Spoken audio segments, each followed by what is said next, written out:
জমে উঠেছে ত্রয়োদশ জাতীয় সংসদ নির্বাচনের প্রচারণা।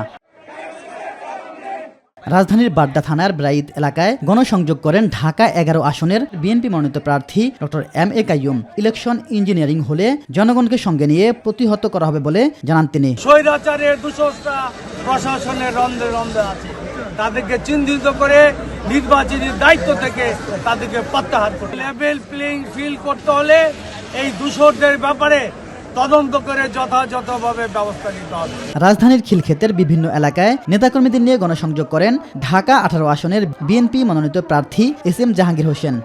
আমরা ঢাকা 18 আসনকে একটি মানবিক এবং সবচেয়ে ঐক্যবদ্ধ এবং একটি সুন্দর ঢাকা 18 গঠন করবে ইনশাআল্লাহ, যেখানে সমাজের প্রতিটি মানুষ ন্যায় বিচারের সাথে তারা এখানে বসবাস করতে পারবে। আমরা প্রতিটা জনগণকে প্রপার সেবার ব্যবস্থা করব। রাজধানীর শেওড়াপাড়া এলাকায় নেতাকর্মীদের নিয়ে প্রচারণা করেন ঢাকা 15 আসনের বিএনপি মনোনীত প্রার্থী শফিকুল ইসলাম খান।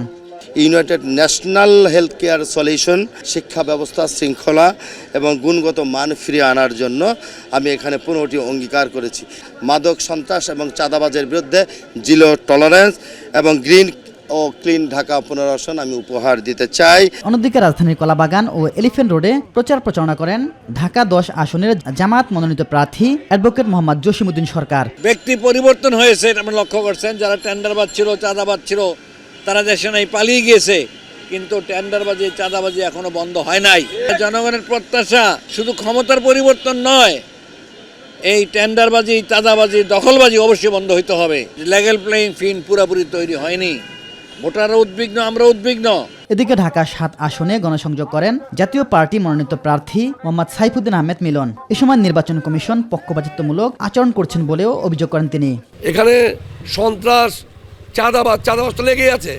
বাজার বসিয়ে চাঁদা নেয়, ট্রাক আসলে ট্রাক থামিয়ে চাঁদা নেয়, একটা বাড়ি কিনতে গেলে চাঁদা দাও, একটা বিল্ডিং বানালে তার জন্য চাঁদা দাও। এই চাঁদাবাজরা আমি ঘোষণা করছি যে 48 ঘন্টার মধ্যে লালবাগ ছাড়া হয়ে যাবে। ইলিয়াস মাতবর, মাই টিভি, ঢাকা।